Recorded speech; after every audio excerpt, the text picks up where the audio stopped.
Inondation. Mon voula moko ya mukie et beti. Maye tondi. Et c'est quand on écoute ça que non maye kotonda te. Parler du peuple. Batu ba komi ko tambola likolo ba boatu. Namoni mutu mususu atondisi babute ebele akoti on akati ya filet. Azo matisa batu likolo, yemo azo ke tindika bango en sorte que ako akozwa ata 100 francs. Imaginez. Siko soki kuna esika ba institution ezali ezabongo. Bongo bisika onga nazalaka. Nana yo kipango. Bela pana. Et tous un point mususu pe ezali très crucial, faudra boye bango ezali ko faire partie alors nakati ya développement ya ville ya Kinshasa ezali transport. Transport ezali élément moko aussi majeur. O eza soki ke yango eza vraiment permanent au mona ki tokolobela pe développement ya mboka. Et baza censé ya ko créer ba emploi pour na ba Chinois. OK. Tokoyo tuna question gouverneur banda comme gouverneur. Combien d'emplois créés pour na ba Chinois? Et effectivement ça raison vraiment comme il faut. Ils ont à la maison régulièrement peut-être pour tout l'année ba gouverneur ba bourgmestre bébé ba ndiko lela pona yango. Nana ndima déjà ngana za na mbongo ebele na vina. Non, mutazante mais du moins la gestion et c'est la transparence. Tant gouverneur mo ba leka lobi makababo ce qui va démentir en haut. Nana l'équipe déjà pas le bien. Nazwa moi ça ko visiter en résidence ya kala ya président Mobutu na commune entière. Tant bazo betilanga histoire na ngwa bi président Mobutu akenaki na Chine amoni yango asepeli nango ndenge ngwatungaki nda bengi ba ingénieur na ba stake wa ba na mboka na ye. Asel a copié qui a mis en pour que me moi développement à malonga na mboka. Ça c'est bien. Malheureusement les lois ça ba fundolo na ndenge ezali lelo. Raison pour laquelle la hauteur la bémission les cas. OK, na to continuer na comme ça. La bémission moi voilà bi premier ministre a mis ça gouverneur libéraux parce que gouverneur a vraiment ba action. Mesdames et messieurs, bonjour et bienvenue sur la chaîne YouTube Judel News Télévision. Je suis Maestro Asher, le présentateur des émissions sur cette chaîne. Aujourd'hui, je vais vous parler de deux sujets. Dans le premier, nous allons parler sur la politique pour redonner la vie à Kinshasa. Et le deuxième sujet, nous allons parler sur l'impact, soit encore le rôle de la décentralisation au sein de notre pays. En cela, je reçois l'ingénieur Charles Mampouya, étant membre du parti politique AVC. Je vous salue. Bonjour, cher Charles Mampouya. Bonjour, monsieur le journaliste. Certainement, vous êtes membre du parti politique AVC, qui veut dire Autre Vision du Congo. Autre Vision du Congo, chapeauté par le ministre des Sports et Loisirs, Excellence Didier Boudin Boutououang.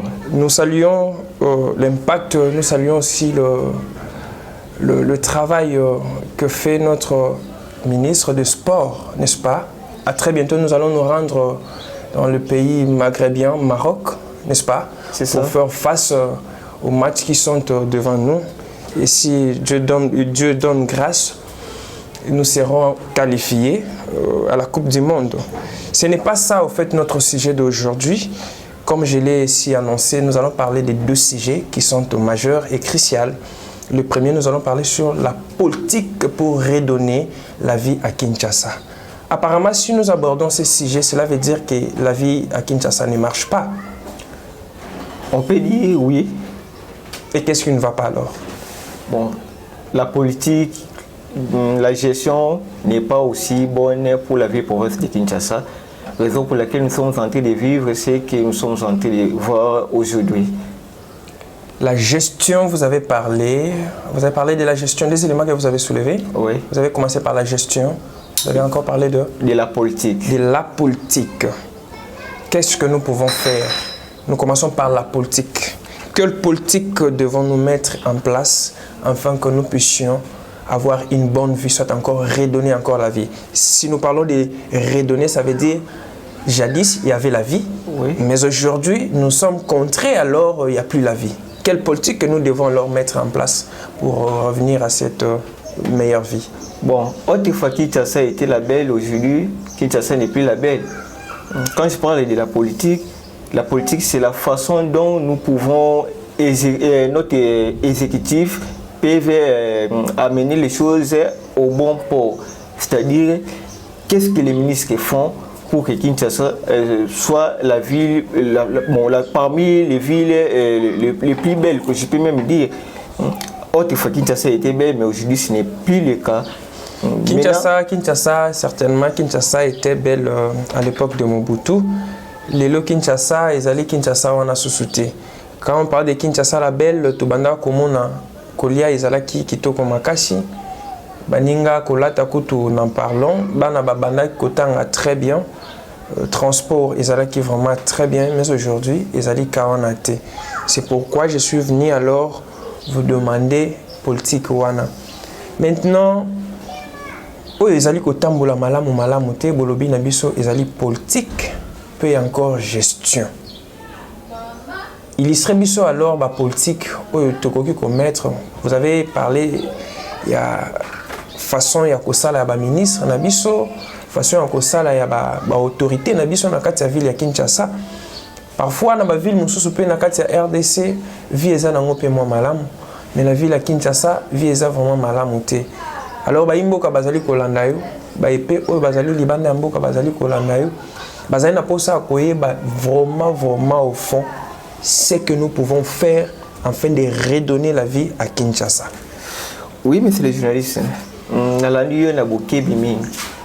Redonner vie dans la ville province de Kinshasa, c'est impossible. Et c'est possible, ce qui a volonté est allé. Volonté est allée pas par autorité parce que on est mutu bazana ba moyen, et on est mutu bazana ba décision. Biso ba individu ko yo décision te ba to ko gérer biso ndem to za ba ko décision. Moi j'ai toujours dit na kati ya gouvernement provincial na biso na yebi vraiment dans la pression te ko to na mais na si ekoyi kozala to za na ministère ya plan de la base ya développement même ya province même ya mboka na niveau national. Mais là il faut se poser la question ministère provincial ya plan ya Kinshasa ezo ko sala musala nini.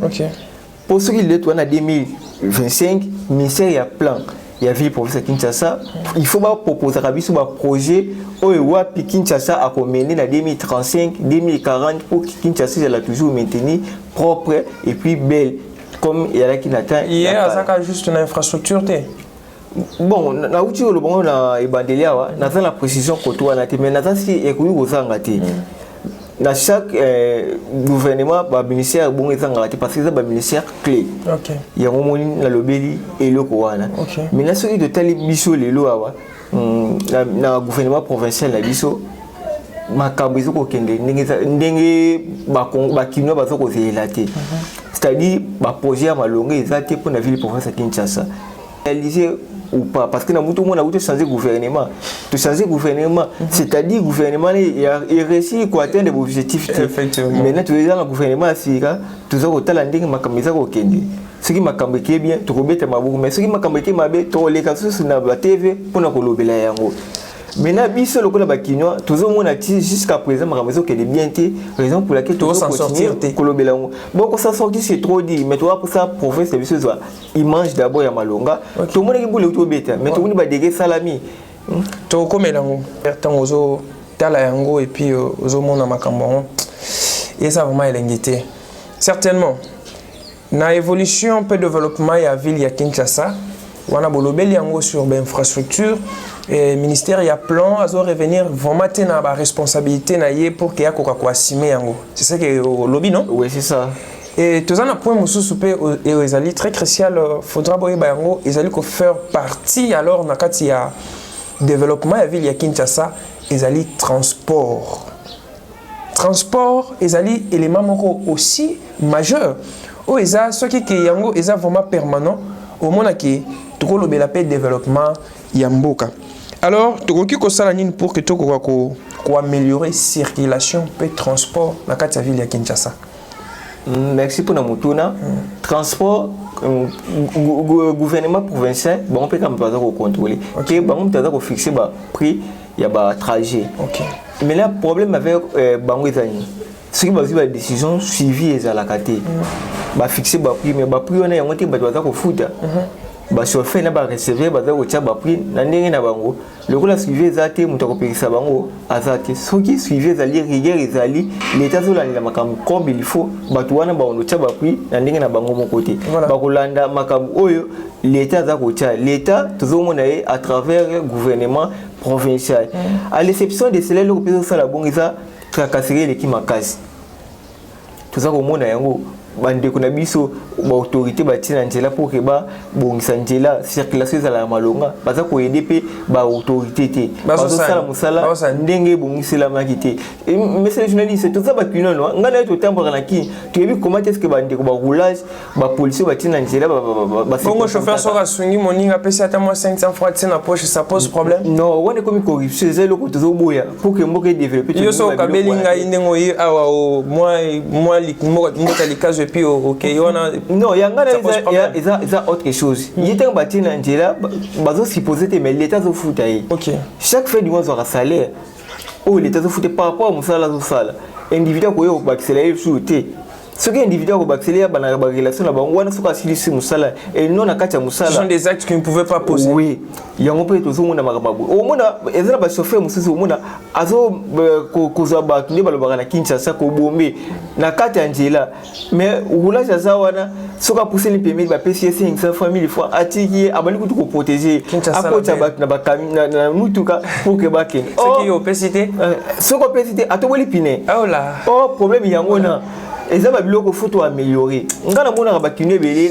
ba kizaka ba autorité o ministre bazo sala le côté o mutu bazo sala le côté biso pe na part na biso tala lokolo ba citoyen tozo sala nini pona mboka pona province to fandi voilà parce que c'est la biso mo ba kino tozo mema pasi na kati ya mbo ya province to fandi je te donne un exemple quand on a la fandi bazo sala banjela sika OK batika so sali calamité voilà ce que vous saluer compétence il y a gouverneur il y a ville bon ba misala belé sala meza na eza financé le gouvernement provincial té eza financé le gouvernement national raison pour laquelle la autour la bémission les cas OK na to continuer na comme ça to les cas autour la bémission mo wala bi premier ministre azo milisa gouverneur libéraux parce que gouverneur avait vraiment ba action té comment ça la majorité ba projet au monde na Kinshasa eza au niveau du gouvernement national et non provincial to évoqué par quoi wana maintenant quand biso to ali banjela sika bazo ko sala mais récemment na uto les cas tala ba ko pa lebele na kati ya ba caniveau ba tongi kalmingi té etondi déjà conscience na biso mo ba kinois eza en placité problème de yango na tant toujours ba autorité c'est bien bon mais là biso c'est un problème de la conscience alors oui responsabilité même si ça va tant na bi que sona boaki bidobwe na kati ya caniveau eza mabi na za ko remplir yango pe maye ko circuler té maye na ko bimaka soki mbule betia makasi pe ne déranger biso soki na yebi yango mais na za ko sala yango est-ce que wana na za patriote donc bisinyo surtout wana ba devoir ya ko sala pour que ville province Kinshasa ezonga o tebaki na terre kana. Lors de la circulation, tout ça là, parce que pour le baki, ils allaient ramener le développement.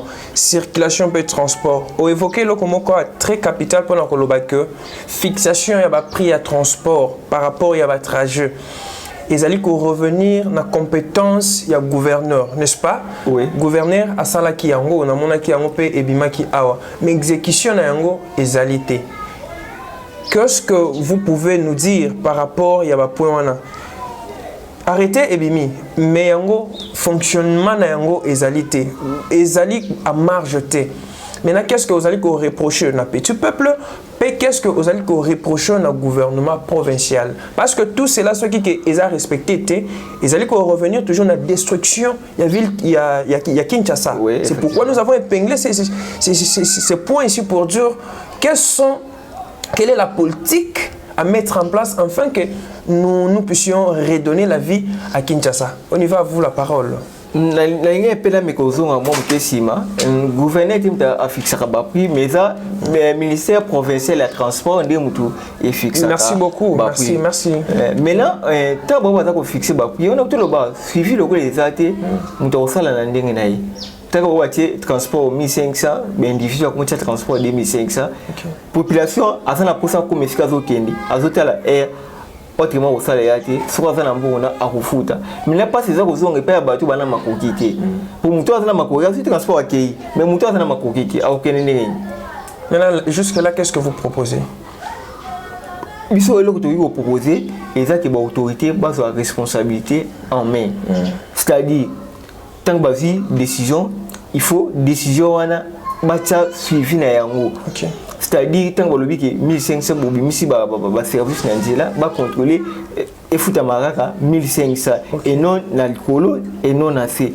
En plus, ça la passe parce que le gouvernement provincial tourne à visiter. Le gouvernement provincial a la disposition de Bakidwa. Il faut tout le monde avec le gouverneur Autokendi, Kimbuta. Tout ça qui n'a pas de transkin. Moi, différence, c'est là qui. Oui, parce que ceux qui côté transport on a mususu panzi likolo bolo bakeno ya biso moko pe ezala 80% ba bis ezala biso moko alors ceux qui te tiennent à 500 francs ça peut passer na ba transport mususu wala ki na ngondete ba transkin et bandé ya couper ça déjà et le comoré à malonga.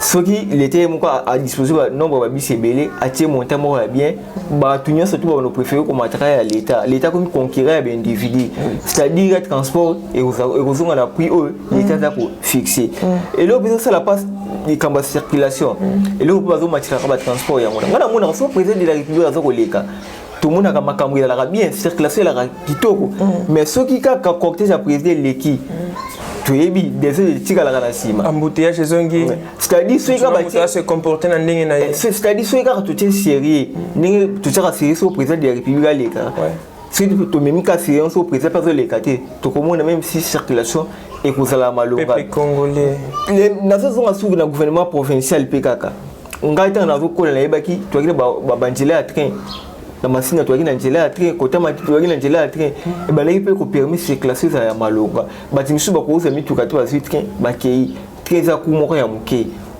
mais les les sous-té business to qui m'a appelé na ba bis on fait ba matisi biso donc difficulté les difficulté donc le collège ça moko na biso ko qui m'a ngoté et singa biso te ba ka proposer ba solution et pas ya bato baza ko kamba biso pour que makambu et me un peu ko avancer. Cher Charles, un membre et à partir apparemment aux autres défendre parti na bino comme si ceux qui bazu bino ba tsebino ndebo aussi ça mambo nyoso on a naliki na ngai kaka na ebité ceux qui rozala bongo.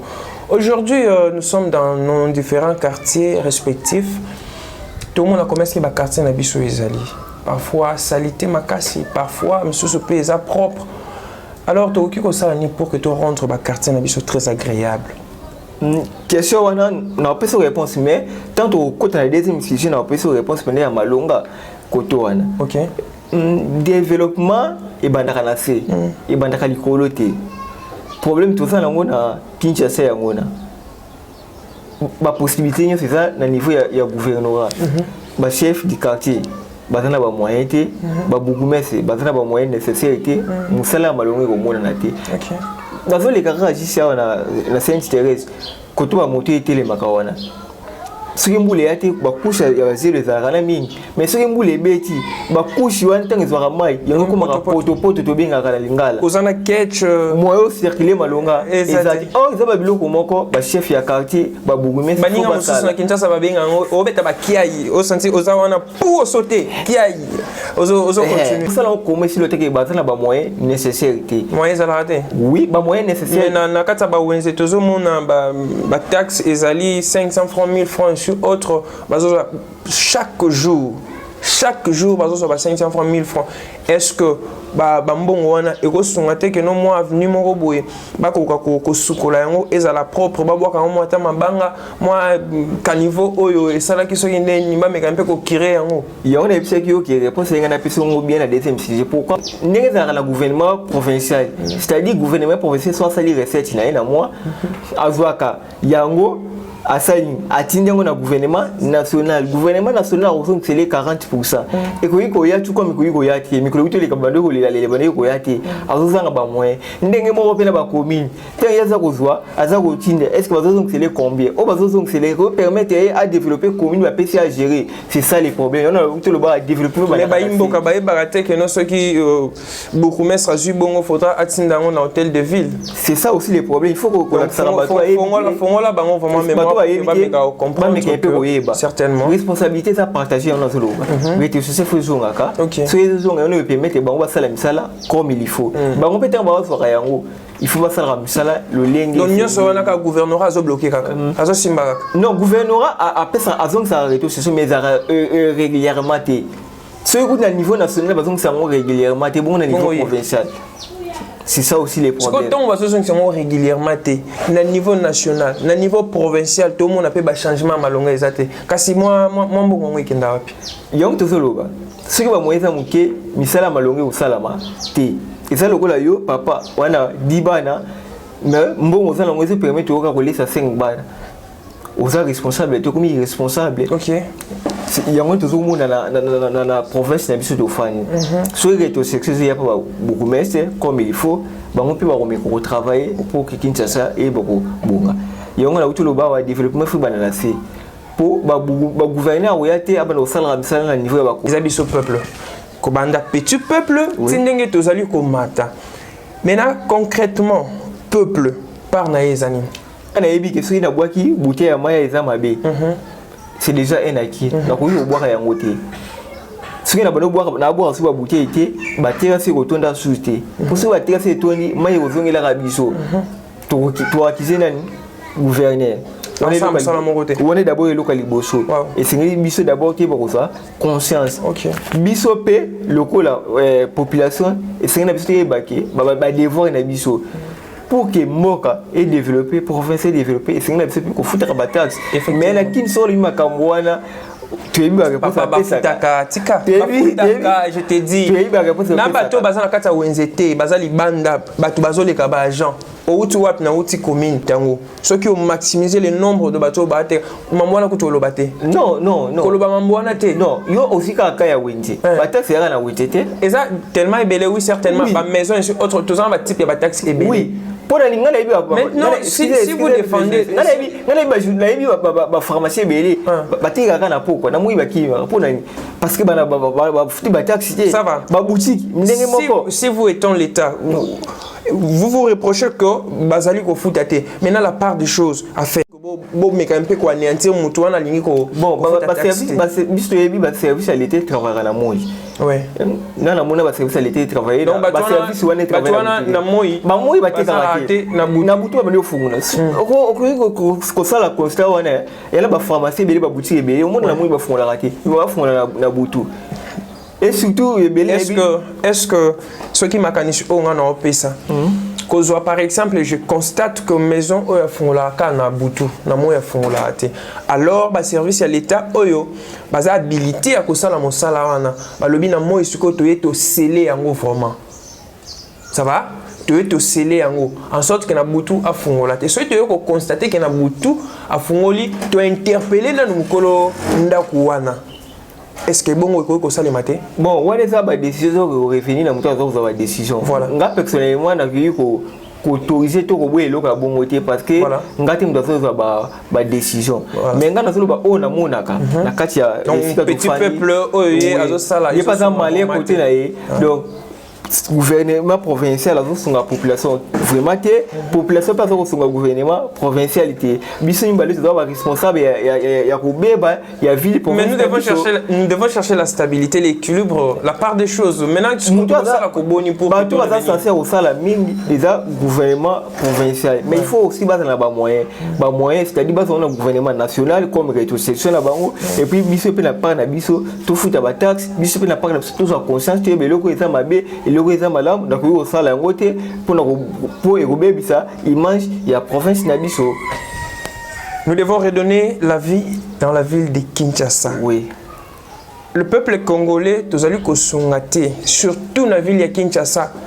Tous allez ko appuyer gouverneur nabiso té en sorte que yé ako se retrouver. Notre analyste en a bien épinglé. Il en a bien aussi dit pour dire que nous étant peuple, nous étant population, nous avons droit de faire quelque chose.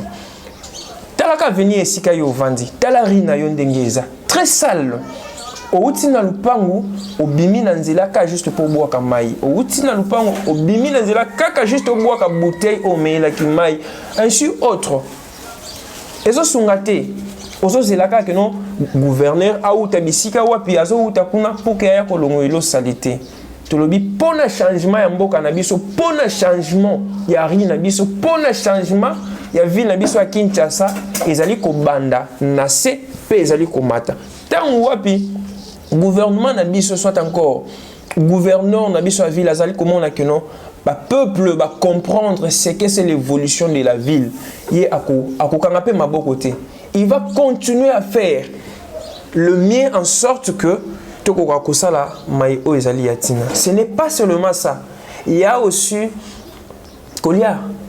Il y a peuple congolais lelo na ville à Kinshasa et comme très bizarre. Kolia toujours liya kaka tongo. Parfois tongo pe na liete. Na s'attendre ka na pourquoi. Na pourquoi na pe surtout ba célibataire au mona mwalipa maya lobo pou alali. Au moins la santé ya baninga eza vraiment malamu te pe malonga te. Eloko wana. Qu'est-ce que cela vous qu'est-ce que vous retenez au fait par rapport à cette situation et quelles sont les propositions que vous venez avec? Merci d'abord pour la question. Naruto lobawa. Bato ba kamba biso, batana ba kokinyo surtout ya ko mener politique à bien pour que makambo ye ba ko changer. OK. Le to mona ngo ba bisika mususu. Puis le gars est comme ça pour que président comme ça. Oh c'est anormal. Ma caméra au temps pour la bonne côté. Bah ça fait un ba contrôle inspecteur pour que ba contrôler d'abord pour toi.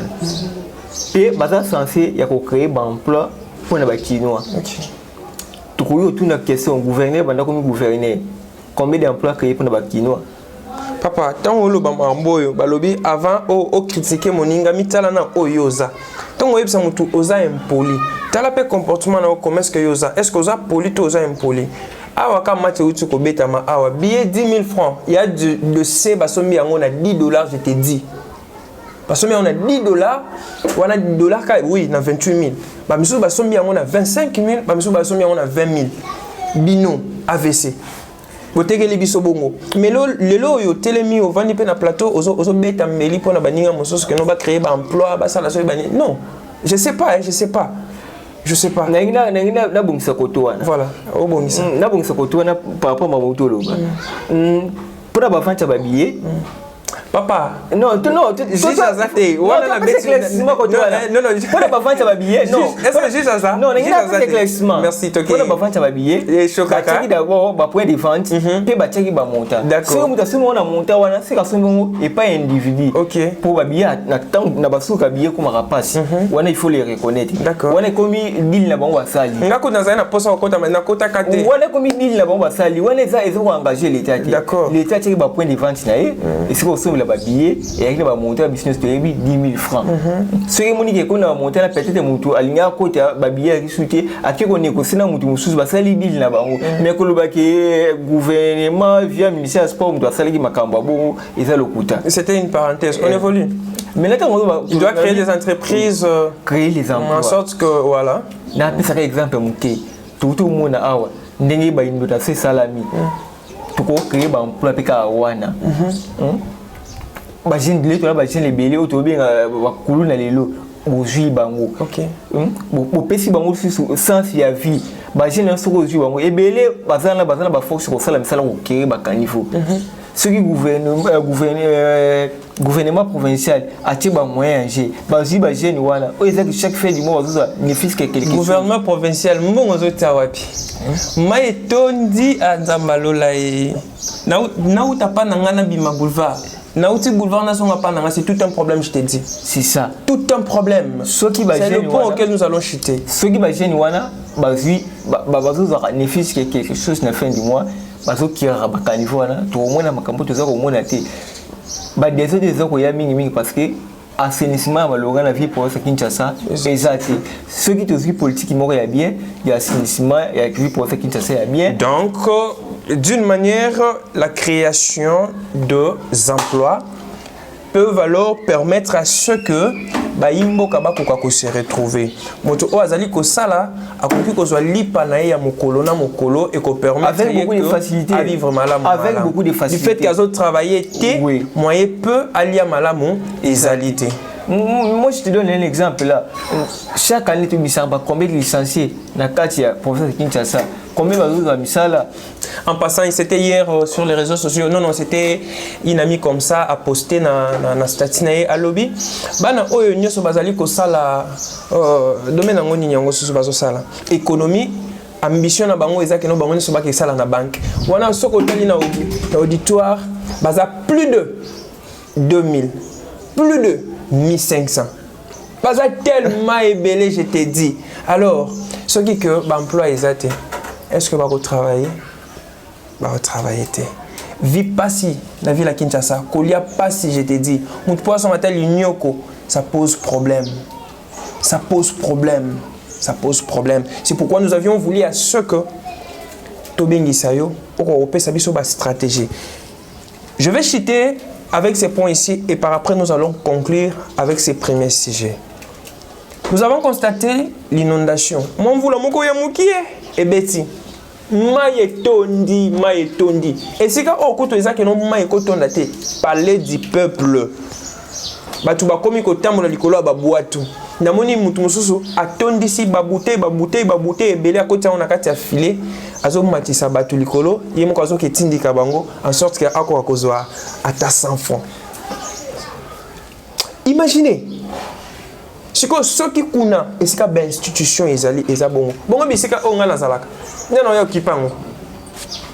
Bela pa na bino.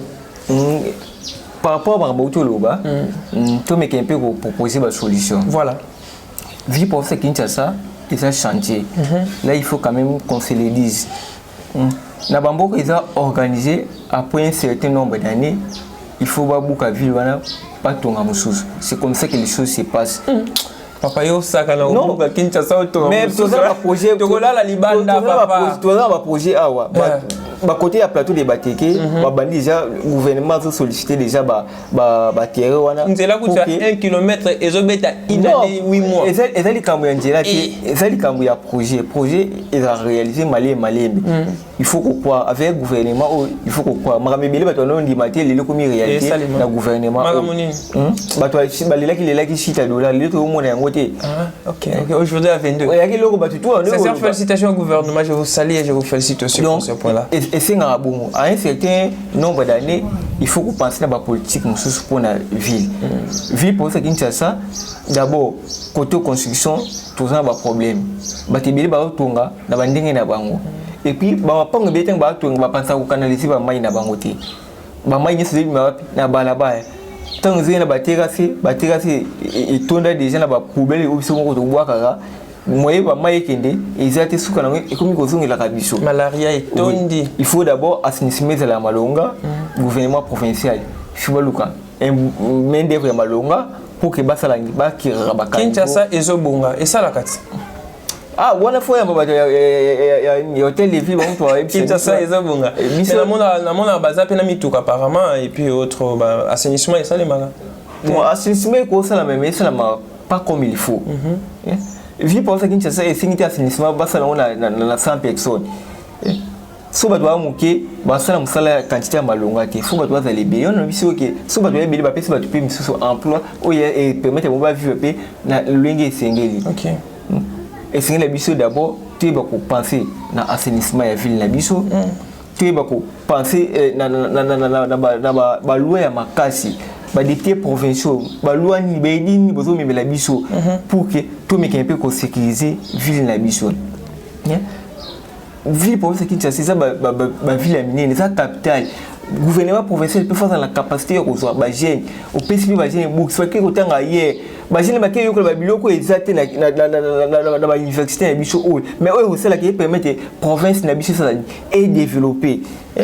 Namona rango bamboka misusu tout monde bamboka toza na posa ville est développée certainement ville et sengeli est développée ville et développée té moi babisika ko simba exactement ébélé comme l'ami venait de le dire ici notre pays reste encore un chantier jusqu'ici pas jusque là mais je dis jusqu'ici eza nanu chantier et sengeli na biso ko tonga et sengeli na biso ko entretenir. Vous avez parlé de l'assainissement, non? Oui, c'est ça. Nous devons assainir notre ville. Ils ont songaté. Bon, moni pas maladie, mon sous tozobela. Ils ont un guse, il y a ba saleté et l'équipe tellement ébélé. Ba maï, bo soto, wana nyonso. Et ils sont songaté en sorte que tout pourra évoluer malam. C'est un sujet auquel je vais parler avec l'ingénieur Mathieu Moubenech aux jours à venir. Il est un peu quelque part, je vais lui recevoir après peut-être 2 ou 3 jours, il sera avec moi. C'est vraiment un sujet auquel nous allons parler vraiment en profondeur par rapport à cette histoire. Certainement, notre ami a dit nous devons construire et autres, refaire la ville de Kinshasa. Pour refaire la ville de Kinshasa, nous avons comme seul architecte que vous devez nécessairement contacter et donner la beauté de la ville de Kinshasa. Il s'appelle ingénieur Merveille Moba avec son entreprise Geomex. La Geomex, très confortable. La Geomex, ils ont revenir dans la norme. Il y a les lots. Au quotidien, on a local Paradiso. Ingénieur Merveille Moba, les jeunes architectes. Je vous salue. Et à présent, nous passons sur le deuxième sujet auquel j'avais dit que nous avons 2 sujets. Voilà, je tranche déjà sur le deuxième sujet.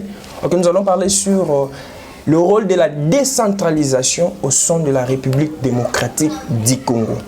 Pour développer ces pays, est-ce que cela nécessite la décentralisation ou non? Ensemble avec notre ami, avec notre analyste, Tokoyoka Makambuango Akobete Labiso. Certainement, Koyoka déjà que non, décentralisation. Ils sont un peu moins complexe. Et sur Akobete Labiso Lisolo, nini yango décentralisation. Bon, pour nous remettre un peu que la trop largeté, Bandeko, Botamara Kala, qui tu as 11 provinces. Mais ce n'est plus le cas, tout comme on 26. Okay. C'est-à-dire que la province, c'est 4 et comme la province. Donc, il y a ma portion, il y a ma partie, il y a la décentralisation. La province, c'est comme moi et Bélé, pour que la province soit gérée pour que le développement est comme maman. C'est un peu ça pour nous pousser. Mais n'a pas comment alors vous appréciez d'abord cette manière déjà décentralisation et Salima déjà to Kabola déjà Mboka Ezaki dans 11 provinces aujourd'hui nous avons 28 provinces. Comment au Monaka Yango soko vandi boyolobi ezama la mo soit ezama be. Les problèmes avec ba Congolais de Yangona. To fana kate to raisonner pour na futur ya Mboka na biso. OK. Il fallait tout faire, tout mais un peu discuter sur la décision en 2025, après 2030, 35, tout faire, toute la décision de ce qui est bientôt à Malonga. Et permettre de évoluer ou pas. Ok. Tant que tout ça, parce qu'il y a ça la décentralisation, il y a qui pour aimer le développement. Mais il faut tout faire total. Est-ce que le développement est lié ou est voilà. On n'a pas de développement exact. Pourquoi? Parce que déjà dans façon dont on fonctionne, quand tu es sur la province, je m'explique. Toi qui as 11 provinces, toi qui as 11 gouverneurs, toi qui as 11 assemblées provinciales, les deux, tu as 26 provinces, tu as 26 gouverneurs, 26 assemblées provinciales. C'est-à-dire que tu as la charge de l'État. Parce qu'à chaque assemblée provinciale, il y a un nombre de députés. Effectivement. Bazana ba gouverneur ba cabinet na ye mais batuna batu ba mi gérer na ndenge na bango te na koma wana d'accord na koma wana charger makasi maintenant balobi province à Lukambo on a pour développer province na mais après ça faut que Lukambo na bango mbongo onyo so batinda na gouvernement national on a lobaki lilo le bosso awa rétrocession faut bango de bazong c'est le bon 40%. OK ba gouverner ba lila ba mona ka ba 40% wana mais tout ka bazo tambo nango chaque jour carburant et moi en sur autre wana ce que faut que bango tuna ba question wana donc déjà pour décentraliser charge ko moi mingi na caisse à l'état et puis l'état azozala mesure au futa ba député provinciaux wana ti pour venir mona ba député provinciaux ya province boué baza autant de mois payé ya province autant de mois payé est-ce que wana boluki solution to boluki sumakam donc problème derrière wana tout le gars to décentraliser pour trouver solution mais éliminer ce sont pas problème donc décentralisation jusqu'ici n'apporte aucune solution par rapport à des problèmes qui n'ont pas de problème d'après moi oui Mobutu a mis un peu comme ça quelque chose dans Mboka toi qui n'a pas province de toi dans le OK Kasavu même ma province avec n'ingi zalaki boité. Ba Belgique ba coloniser sur la province avec n'ingi zalaki boité. Mais ils ont fait quelque chose dans Boka. Ba province avec est minene. Mais parce que quelque chose, Bandile belé to utiliser, bon on doit tirer les biso, mais biso de décentraliser. Tout ça les loni à Malonga. Bandile ni totongi, ba po ni totongi. Tout pour se poser la question wana pour que tu aies beaucoup ça là. Point longue, oui bien monté. Point longue. Mais pour aider ces amboka moi muneni, tout autant aka wana tiens, faut tout ça la statistique. Tout ça li combien? Bandela et ton ami yo, oui bien monté. Non, Bandela tangela moko tina. Si na bigi Bandela ton ami ti wana na kosi. Avec le gouvernement, après le gouvernement national, Bandile belé ton Bandile existe à côté et balé existait mais les lois existaient. On gagne la fin de la commune la fin na ba preuve ya Bandile belé inexistant. Là il faut les reconnaître. Merci beaucoup. Wana tout ça la Kinshasa mais qui n'a pas province.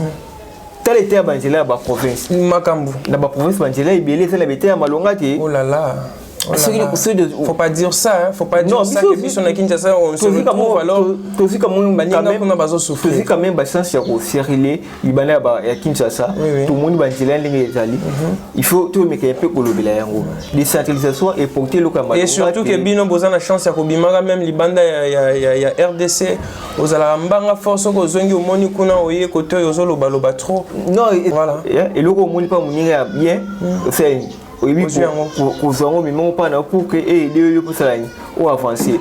Moi, ça c'est pour visiter en résidence à Kalaya, président Mobutu, et dans la commune entière.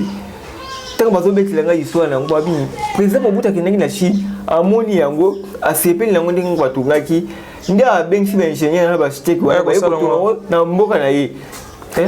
A copié qui a mis en pour que m'appelle moi développement à Malonga na Mboka. Ça c'est bien. Malheureusement les lois il faut coopérer le Malonga. Tout coopérative il copie. Mais au lieu de porter développement, ça permet de bien évoluer. Si tu copies ma bien ça.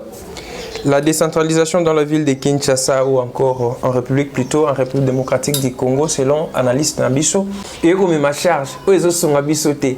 Vous avez que non, tous na 100 000 francs, tu peux dépenser pour 10 personnes, tu peux dépenser pour un avantage. Au PC, au lobby, il y a des avantages, il y a des centralisations, n'est-ce pas? Maintenant, et là, comment il y a des avantages, il y a des avantages. Quel avantage ils ont mis dans la province, certainement décentralisée, et puis dans le pays dans l'ensemble. Bon, ce que tu as la décentralisation, l'avantage c'est qu'il y a une plus proche de la population. Mais là, quand on approche de la population, tu es reporter quelque chose. Mais les contraires. L'avantage c'est que l'autorité est proche de la population, parce qu'il y a des soucis de près. On a avantage de bosser dans la décentralisation. Avantage de mi-balé, c'est ce qui va gouvernement national faire rétrocession comme il faut et permettre aux provinces de développer rapidement. Parce que on voit des problèmes dans des façons que c'est un peu ça. Ça c'est bien. On a les avantages de la décentralisation. Ce qui est biso vraiment toujours comme tout ça, on vraiment la met ça, tout quoi avancer. Ça veut dire si je comprends bien, décentralisation, ils ont ma bête, ils ont ma lame. Sauf que non pratique na yango et pas la biso, ils ont ma bête, ils ont ma bête. Oui. Ah d'accord. Langa kuna na bakiselo komoko. Décentralisation un peu même si va kambebele.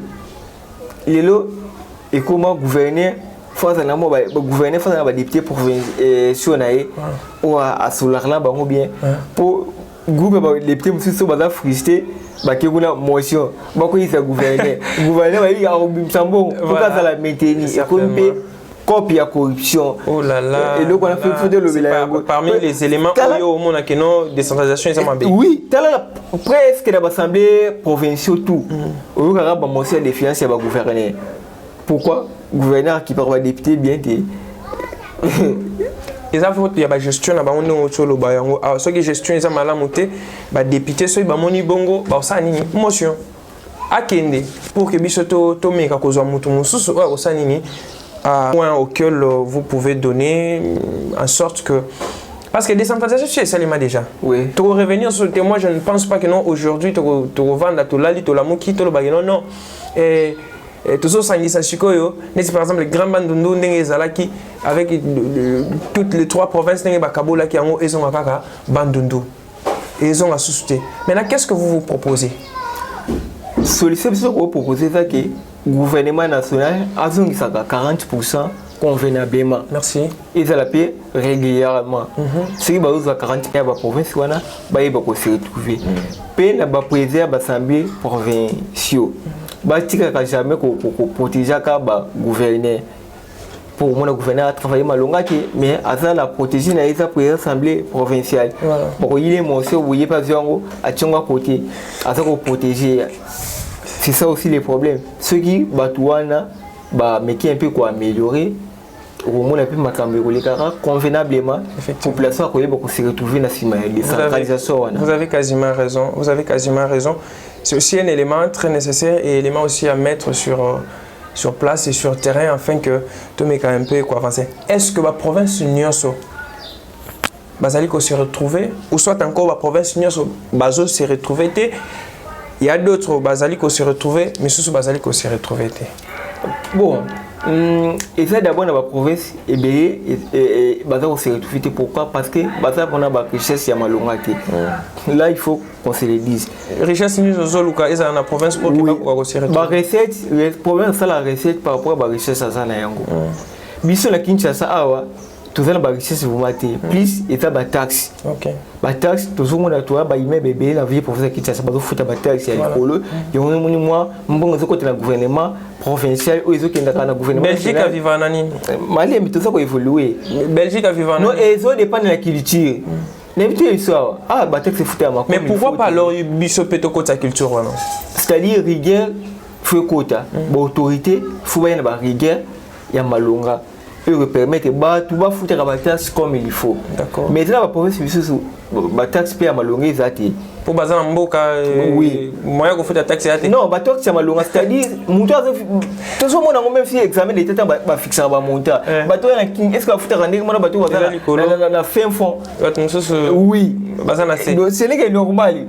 Ba to la bourse la province. Et là ba province elle a ba richesse. Qui c'est tout la richesse. C'est de vivre moi de vivre pour na ba taxe. Mais ils ont la province, la loi là-bas. Ils ont la richesse. Bon, na fin du mois, ils ont la malonga. On ne peut jamais comparer les recettes. Il y a la province, il y a la loi là-bas, il y a au Katanga, il y a la province, il y a Congo, il y a Congo central, il y a la province, il y a Maïndombe. Ok. Recette d'abord, nous avons côté. Sur les recettes, nous avons rétrocession des pays où il y a mouki. Sur les recettes, il y a l'écolo, rétrocession des pays où il y a l'écolo. Donc, c'est-à-dire que ça la recette à Malonga, on va bénéficier. Mais il n'y a pas professeur qui est Malonga. Il faut que le gouvernement national ait en aide pour que développer le projet. Rétrocession des situations. Il y a une situation. Ceux qui sont zonga, gouverneur, tout ça,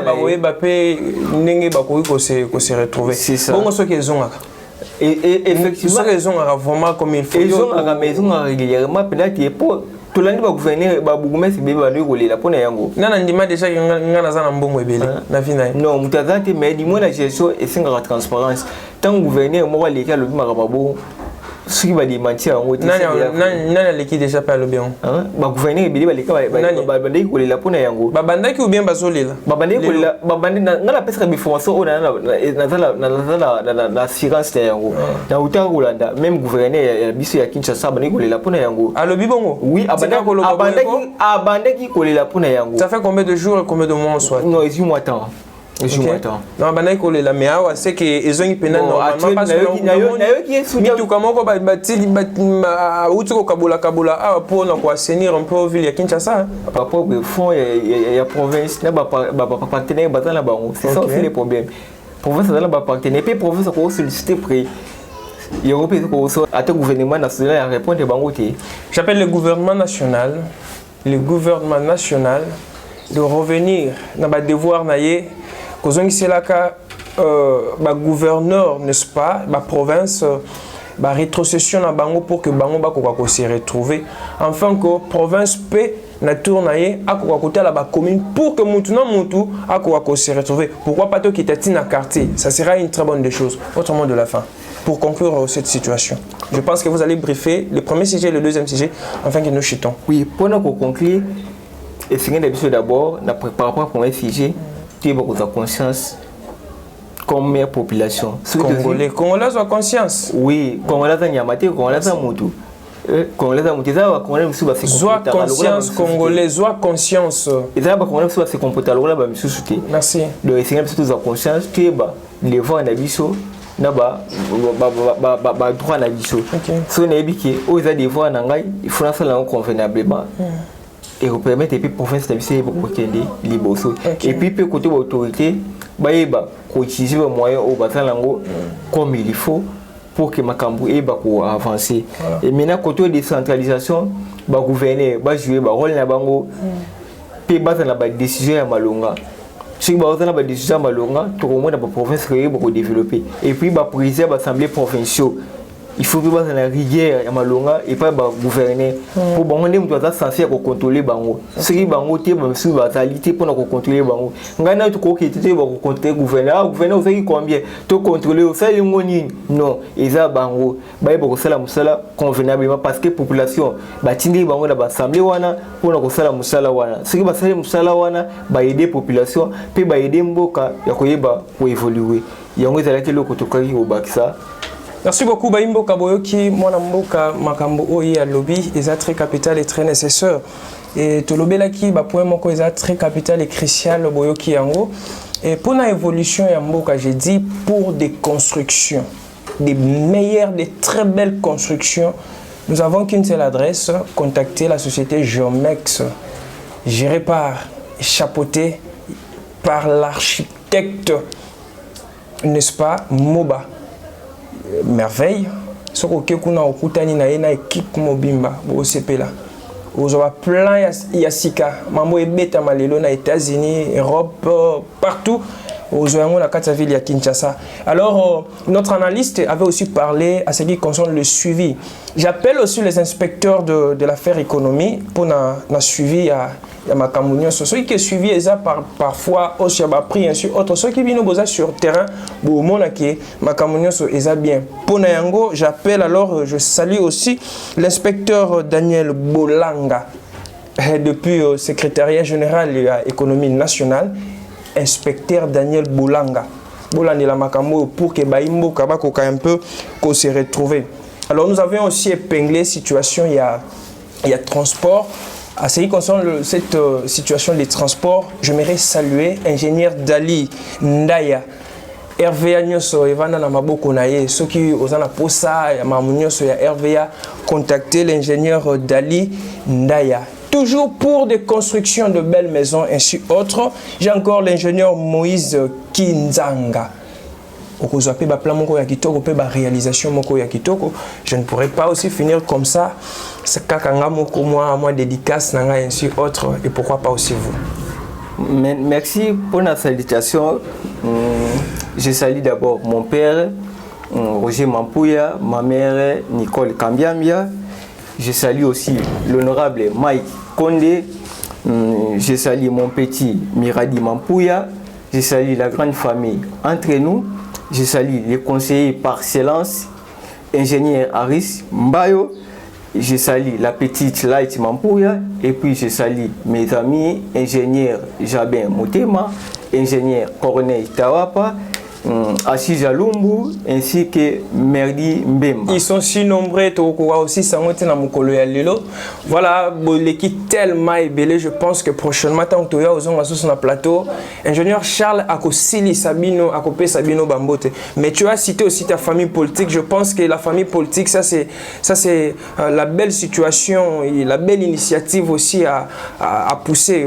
Pour que Ekende Liboso, Bazali Libanda Mboka, Bazali Penakati Mboka Awa, chaîne, celle chaîne de référence, Ezali Judel News TV.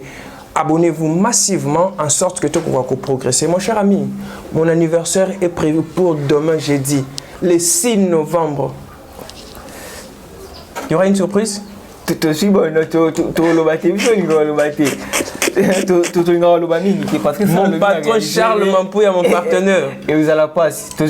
Donc, aussi bonne note. Oui. Cadeau, on a surprise, comme ça, les jeudis, on a la paix sur le lobby, on a la paix sur le plateau. On a présenté un lobby. Oh, partenaire, mon patron, mon boss, Charles Mampouya, à offrir un yango. Merci. Merci beaucoup. Nous sommes à la fin de notre mission. Je vous prie, je vous reviendrai encore au moment opportun avec un autre sujet très capital et très crucial pour Nambo Cannabiso en sorte que Token de Liboso. A plus.